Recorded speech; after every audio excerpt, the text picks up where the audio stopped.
વિદ્યાર્થી મિત્રો, આપણે ઓક્સિડેશન આંક નક્કી કરવાના ટોટલ 5 નિયમો લાસ્ટ સેશનમાં જોયા હતા.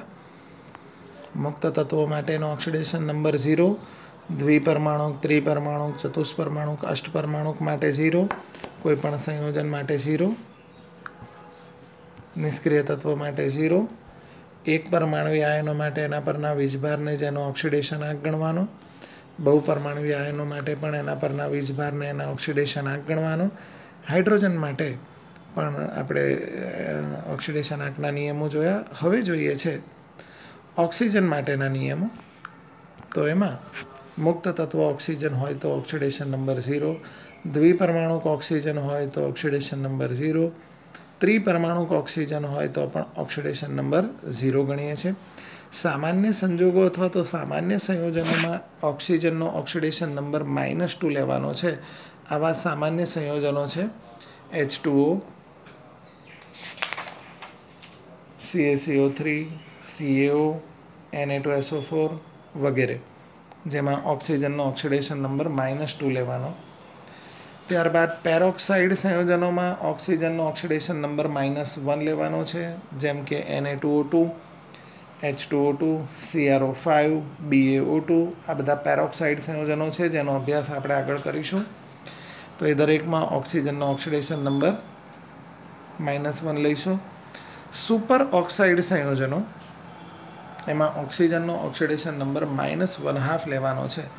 ખાસ કરીને KO2, CrO2, RbO2 આ બધા સુપર ઓક્સાઇડ સંયોજનો છે જેમાં ઓક્સિજનનો ઓક્સિડેશન નંબર -1/2 લેવાનો છે.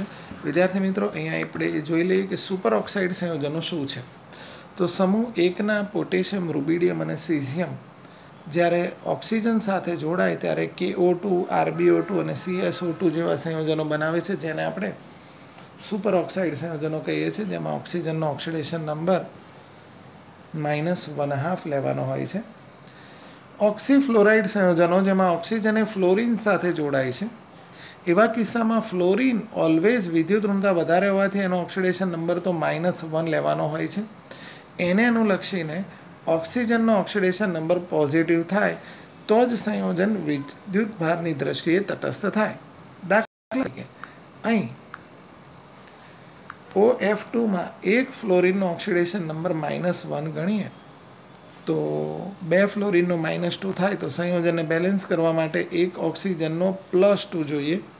એ જ રીતે O2F2માં એક ફ્લોરિનનો -1 તો 2 ફ્લોરિનનો -2 તો સંયોજનને બેલેન્સ કરવા માટે 2 ઓક્સિજનનો +2 તો એક ઓક્સિજનનો ઓક્સિડેશન નંબર +1 થશે. એ જ રીતે OF5માં એક ફ્લોરિનનો -1 તો 5 ફ્લોરિનનો -5 તો બેલેન્સ કરવા માટે એક ઓક્સિજનનો +5 ઓક્સિડેશન આંક થશે.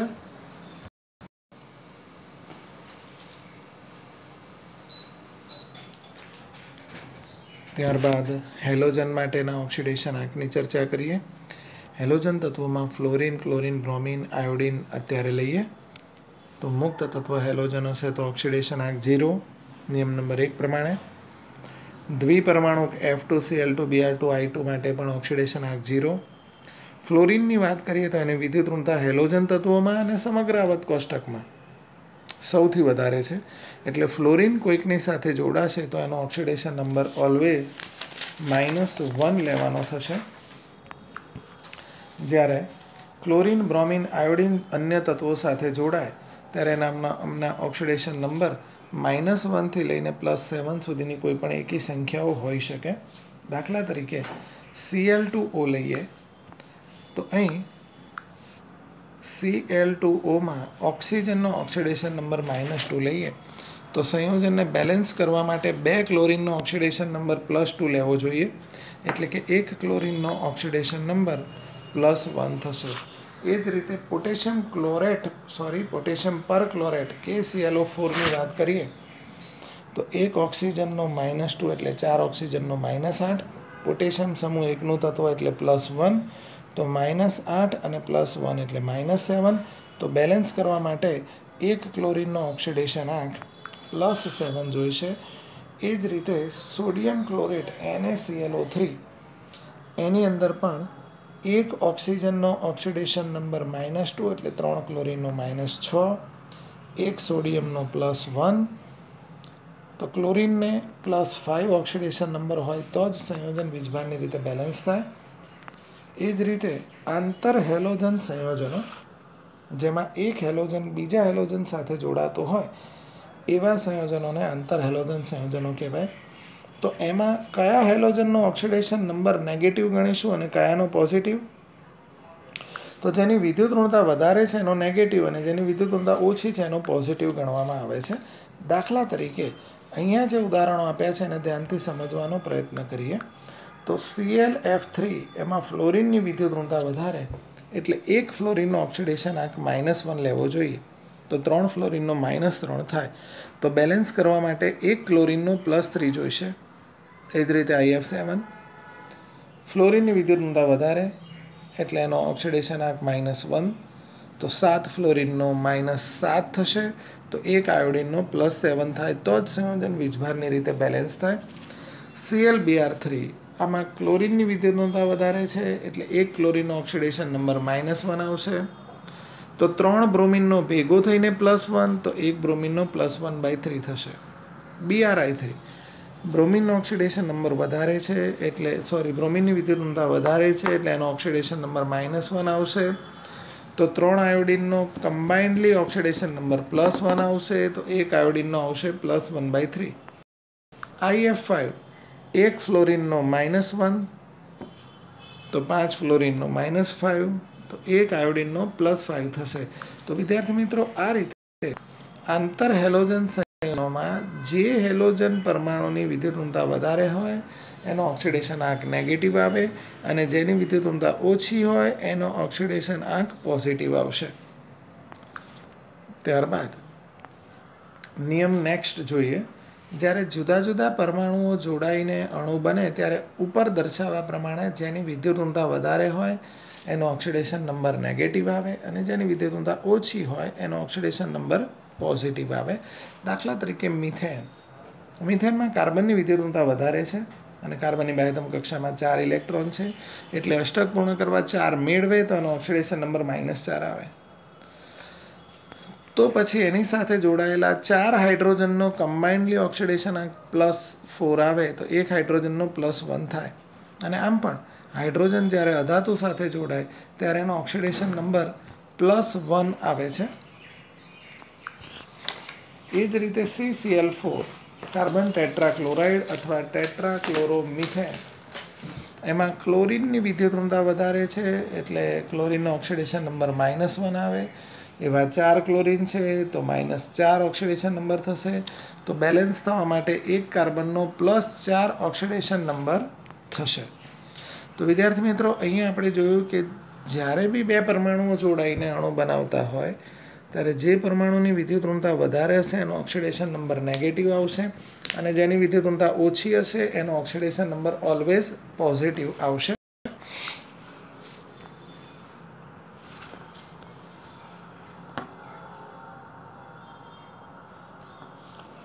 ત્યારબાદ લઈએ નવો નિયમ.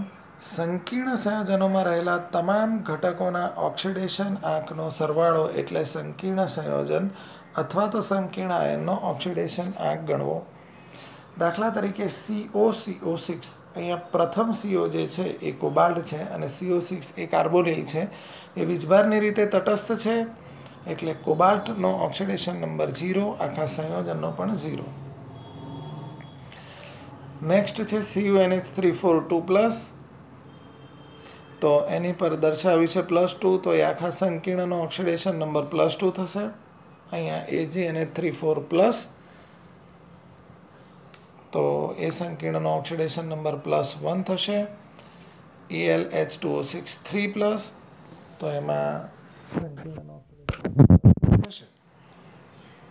ત્યારબાદ સમૂહ 1ના તત્વો જેને આપણે આલ્કલી તત્વો કહીએ છીએ, lithium, sodium, potassium, rubidium, caesium વગેરે, એ જો કોઈકની સાથે જોડાશે તો એની બાહ્યતમ કક્ષામાં 1 ઇલેક્ટ્રોન હોય એટલે એ ઇઝીલી ગુમાવે એટલે એનો ઓક્સિડેશન નંબર +1 આવે. એ જ રીતે સમૂહ 2ના તત્વો જેને આપણે આલ્કલાઇન અર્થ ધાતુ તત્વો કહીએ છીએ. Beryllium, magnesium, calcium, strontium, barium, radium વગેરે. એની બાહ્યતમ કક્ષામાં 2 ઇલેક્ટ્રોન હોય તો 2 ઇલેક્ટ્રોન ઇઝીલી ગુમાવે. એટલા માટે ક્યાંક જોડાશે તો એનો ઓક્સિડેશન નંબર +2 થશે. ત્યારબાદ વિદ્યાર્થી મિત્રો સમરસ અથવા એમાલ્ગમ. કોઈપણ ધાતુને જ્યારે મર્ક્યુરી સાથે મિક્સ કરીએ ત્યારે એમાલ્ગમ બને છે. આ રીતે દર્શાવાય NaHg, ZnHg, MgHg વગેરે કોઈ પણ એમાલ્ગમ લઈશું તો એમાં ધાતુનો ઓક્સિડેશન નંબર ઓલવેઝ 0 થશે. નેક્સ્ટ લઈએ કાર્બનિક સંયોજનો માટે ઓક્સિડેશન નંબર. તો વિદ્યાર્થી મિત્રો આ ધ્યાનથી સમજવાનું છે. થોડું એક્સ્ટ્રાક્ટ લઈએ છીએ આપણે, પણ એ બહુ ઇમ્પોર્ટન્ટ છે એટલા માટે લઈએ છીએ. કાર્બનિક સંયોજનોમાં ઓક્સિડેશન આંક સમજવા માટે પહેલાં આપણે સમજી લઈએ એક શબ્દ કાર્બોનિલ સમૂહ કોને કહીશું. તો સમજીએ પહેલાં કાર્બોનિલ સમૂહ. તો વિદ્યાર્થી મિત્રો સૌ પહેલાં સમજીએ કાર્બોનિલ સમૂહ કોને કહીશું. તો જે સમૂહમાં કાર્બન અને ઓક્સિજન વચ્ચે દ્વિબંધ હોય એ સમૂહને આપણે કાર્બોનિલ સમૂહ કહીશું. અને એ કાર્બોનિલ સમૂહમાં જે કાર્બન છે એને આપણે કહીશું કાર્બોનિલ કાર્બન. હવે દાખલા તરીકે ઓર્ગેનિકમાં આપણે લઈએ સૌથી પહેલાં આલ્ડીહાઇડ સંયોજનો. આલ્ડીહાઇડ સંયોજનોમાં પૂછાય છે કાર્બોનિલ કાર્બનનો ઓક્સિડેશન આંક શોધો. આલ્ડીહાઇડ સંયોજનોની કોમન ફોર્મ્યુલા R અથવા ArCHO લખાય છે. R એટલે આલ્કાઇલ સમૂહ. એને સ્ટ્રક્ચરલી લખવું હોય તો RCH ડબલ બોન્ડ O આ રીતે લખીએ છીએ. અહીંયા તમે જોઈ શકો છો કાર્બનની 4 વેલેન્સી, ઓક્સિજનની 2, હાઇડ્રોજનની 1. તો હવે RCH ડબલ બોન્ડ O આમાં કાર્બોનિલ કાર્બનનો ઓક્સિડેશન આંક આપણે ગણવો છે. તો ઓલવેઝ એક નિયમ ધ્યાન રાખો, કાર્બોનિલ કાર્બન સાથે જે આલ્કાઇલ કે એરાઇલ સમૂહ જોડાયેલો હોય એનો ઓક્સિડેશન નંબર 0 લેવો. આ ફિક્સ છે, આ નિયમ છે, ધ્યાન રાખી લઈએ આને. તો હવે આપણે જોઈએ કાર્બોનિલ કાર્બનનો ઓક્સિડેશન નંબર કેવી રીતે શોધીશું. દાખલા તરીકે R બરાબર CH3 લઈ અને એક સંયોજન લઈએ CH3CH ડબલ બોન્ડ O. આને ઇથેનોલ અથવા ઇથેનાલ્ડિહાઇડ અથવા એસિટાલ્ડિહાઇડ કહીએ છીએ. આમાં કાર્બોનિલ કાર્બન સાથે જોડાયેલો આ આલ્કાઇલ સમૂહનો તો ઓક્સિડેશન નંબર આપણે 0 લઈશું. તો હવે કાર્બોનિલ કાર્બનનો ઓક્સિડેશન નંબર કેવી રીતે શોધીશું ચલો જોઈએ. અહીં એક મિથાઇલ સમૂહ છે, એક કાર્બોનિલ કાર્બન, એક હાઇડ્રોજન અને એક ઓક્સિજન છે. તો આપણે દર્શાવ્યા પ્રમાણે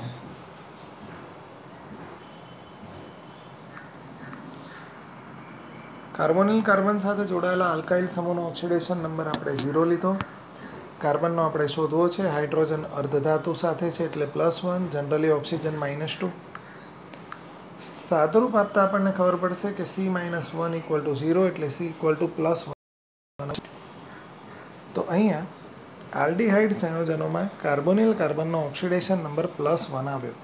પણ આમાં અપવાદ છે અને એ અપવાદ તરીકે છે મિથેનોલ અથવા ફોર્માલ્ડિહાઇડ અથવા તો HCHO સંયોજન. ગણીએ વિદ્યાર્થી મિત્રો HCHO આ રીતે દર્શાવીએ છીએ. હવે આમાં કાર્બોનિલ કાર્બન સાથે આલ્કાઇલ કે એરાઇલ સમૂહ નથી એટલે આના ઓક્સિડેશન આંક ગણવા માટે અહીંયા કાર્બનનો ઓક્સિડેશન આંક ગણવા માટે ટોટલ 2 હાઇડ્રોજન +1 કાર્બન +1 ઓક્સિજન = 0. બંને હાઇડ્રોજન અર્ધધાતુ સાથે એટલે +1, ઓક્સિજનનો -2 = 0. આ રીતે શોધીશું તો કાર્બનનો ઓક્સિડેશન આંક 0 આવશે. તો વિદ્યાર્થી મિત્રો અહીંયા આપણે ધ્યાન રાખી લઈએ કે દરેક આલ્ડીહાઇડમાં કાર્બોનિલ કાર્બનનો ઓક્સિડેશન આંક +1 આવશે, પણ અપવાદ મિથેનોલ અથવા મિથેનાલ્ડિહાઇડ અથવા તો ફોર્માલ્ડિહાઇડમાં કાર્બોનિલ કાર્બનનો ઓક્સિડેશન આંક 0 થશે. તો આલ્ડિહાઇડના નિયમોમાં ફરીથી એકવાર માત્ર ફોર્માલ્ડિહાઇડમાં કાર્બોનિલ કાર્બનનો ઓક્સિડેશન આંક 0, બાકીના કોઈ પણ આલ્ડિહાઇડમાં કાર્બોનિલ કાર્બનનો ઓક્સિડેશન આંક +1 થશે.